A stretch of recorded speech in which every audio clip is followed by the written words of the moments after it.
Invitado Gerardo ya puede ir a preparar su presentación. Gerardo Salvat, que ha cogido un tema muy interesante y muy inesperado. Eso hablando de los botones rojos, del problema de seguridad.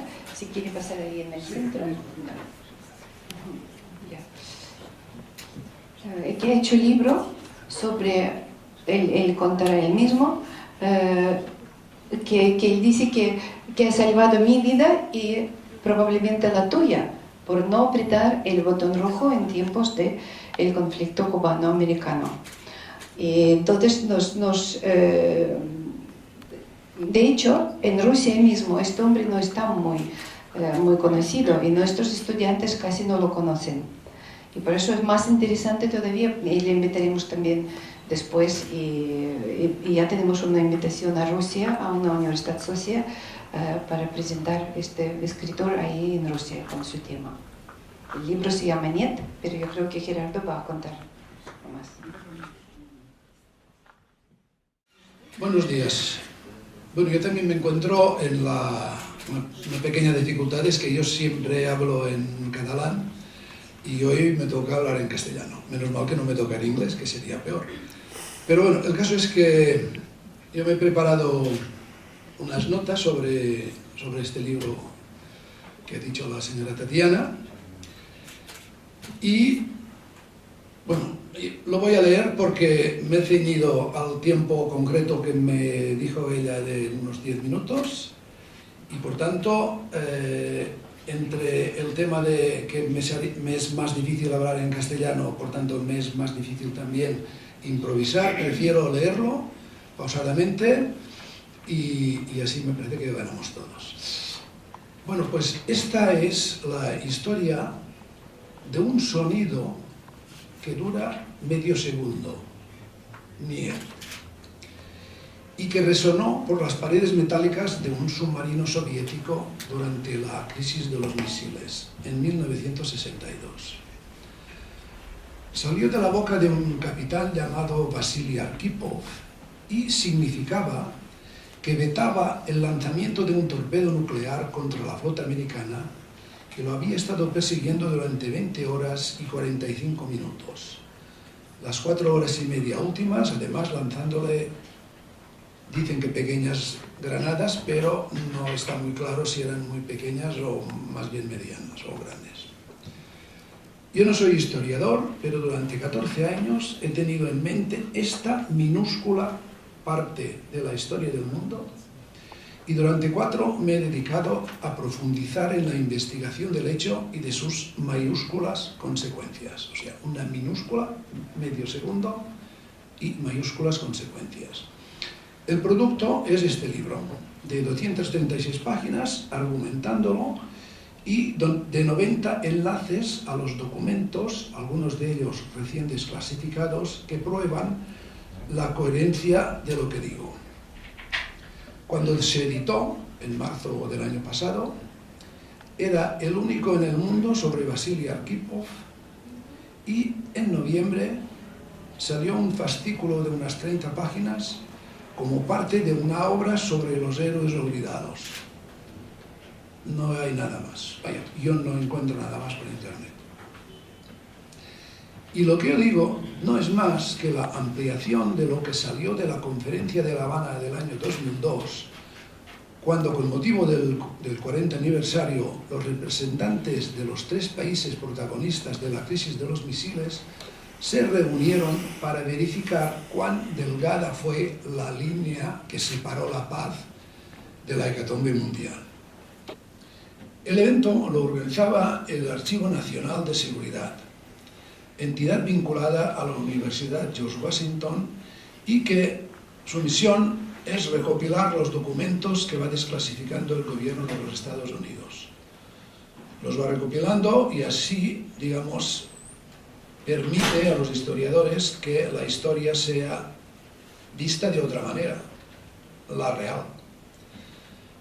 Allí su director, Thomas Blanton, fue quien dijo textualmente: el mundo estuvo a una palabra de la guerra nuclear, y esta palabra la dijo nuestro héroe.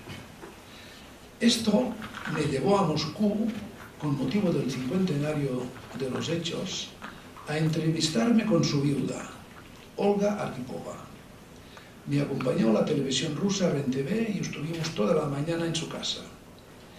Nunca me hubiera imaginado que pudiera llegar a una fuente de información tan fidedigna y que hablara con la claridad que ella lo hizo.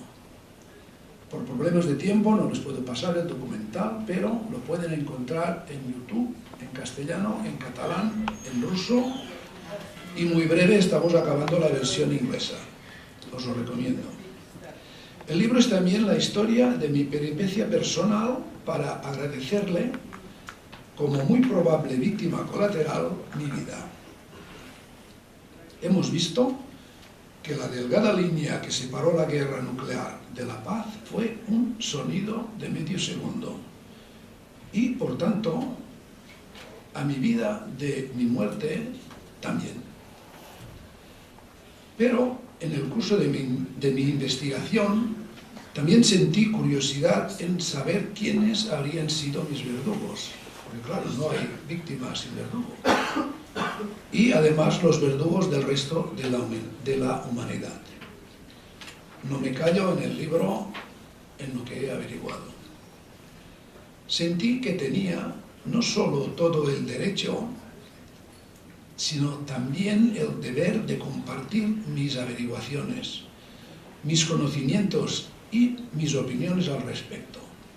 De hecho, todo el libro es un constante diálogo con el lector, al que ya aludo entre paréntesis diciéndole que le debe la vida a Arkhipov en la portada de mi libro, y mi propósito es que al final tache de una manera mental el citado guarismo, el paréntesis. En el vídeo habrán visto imágenes de la Segunda Guerra Mundial. Me parece que esto va saliendo, estas imágenes. E imágenes de explosiones nucleares. Con ello, quiero hacerle reflexionar en que desde la fundación de las Naciones Unidas, el 24 de junio de 1945, y la explosión de la primera prueba nuclear, la Trinity, en el desierto de Alamogordo, transcurrieron solo 19 días.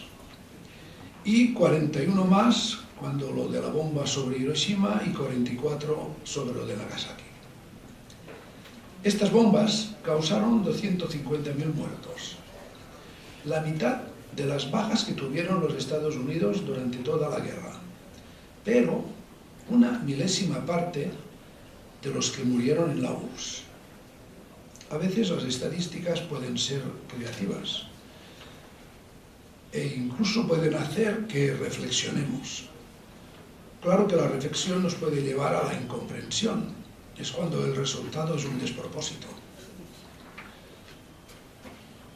Y es un despropósito de estos incomprensibles que uno de los países que más impulsaron la fundación de la ONU para que evitara que un desastre como el que representó la Segunda Guerra Mundial se pudiera repetir e incrementar, dado el constante aumento en la potencia destructiva de las bombas y de las técnicas para lanzarlas, solo tardara unas pocas semanas en multiplicar por infinito la capacidad aniquiladora de sus artefactos.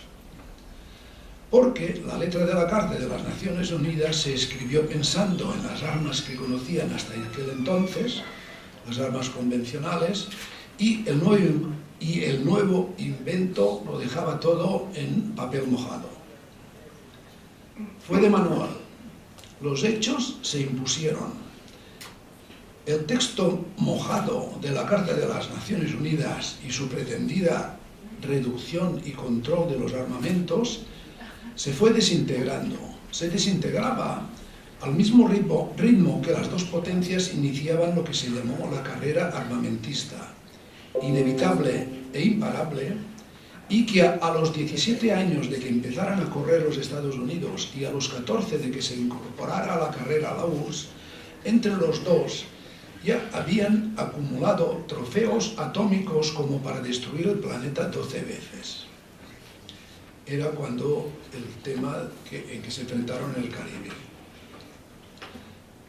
Pero bien, según decía, lo bueno de la citada carrera es aún que se tiene que estar loco para pulsar el botón que desencadene la hecatombe. Y aquí hay tanta capacidad de destrucción en ambos lados que está asegurada la destrucción. Incluso se inventaron unas siglas, MAD, Mutual Assured Destruction, y estas siglas MAD, como sabéis, significa loco en inglés. Y lo cierto es que en el caso del capitán Savitsky funcionó, aunque más que loco tengamos que admitir que lo habían enloquecido temporalmente al cabo de tantas horas que, como he explicado, de persecución y de bombardeo. Pero el mayor de los despropósitos es que si Vasily Arkhipov no hubiera estado allí y Valentín Savitsky hubiera pulsado el motor que pulverizara uno de los barcos atacantes, el efecto tsunami hubiera hundido buena parte de los buques perseguidores y la respuesta americana hubiera sido inmediata y total. Un dato que facilitó el analista de la CIA Dino Brugioni en la conferencia de La Habana es que por parte americana había 2.952 artilugios nucleares a punto de disparar. Pues bien, de despropósitos como los que he contado está el libro lleno, ya que a medida que lo iba escribiendo, un despropósito me llevaba a otro y al documento desclasificado que lo confirmara, y este a otro documento desclasificado que me llevaba a otro despropósito. Y no digo nada del despropósito que significa que nadie más que un aficionado como yo haya escrito sobre el sonido más mínimo y más importante de la historia. Pero de tanto despropósito me saturé y lo di por terminado durante bastante tiempo. Pero al final, reflexionado y relajado, le tuve que añadir un último capítulo sobre la mínima viabilidad futura que le veo al planeta si no cambiamos casi todos los esquemas de funcionamiento que venimos aplicando. Por aquí iría quizás todo lo que hemos dicho de las nuevas educaciones que tendríamos que dar a nuestros niños. En mi libro aventuro mi diagnóstico de futuro, pero está más bien en el campo de la ficción que en el de la ciencia. Menos mal que una entidad del prestigio de Future of Life Institute le reconoció su mérito en el mantenimiento de la vida sobre la Tierra y el pasado 27 de octubre le dio el primer premio Future of Life, el primero que otorga este organismo. En su discurso, en el acto de entrega del galardón a la hija Yelena y al nieto Sergei, su presidente, el cosmólogo Max Tegmark, les dijo que su padre y abuelo era la persona más importante de la historia moderna, ni más ni menos. Es una web muy interesante y con unos proyectos esperanzadores, esa del Future of Life. Os la recomiendo. Bueno, como han visto, le he puesto unos pocos flashes sobre mi libro, pero me quedo con la sensación de haber dejado en la oscuridad la mayor parte. Pienso que un buen resumen podría ser: señoras, señores, estamos aquí porque él estuvo allí. Y una buena pregunta quizás sería: ¿qué puede hacer Human Forum para que Vasily Arkhipov sea conocido y reconocido? Muchas gracias. Gracias.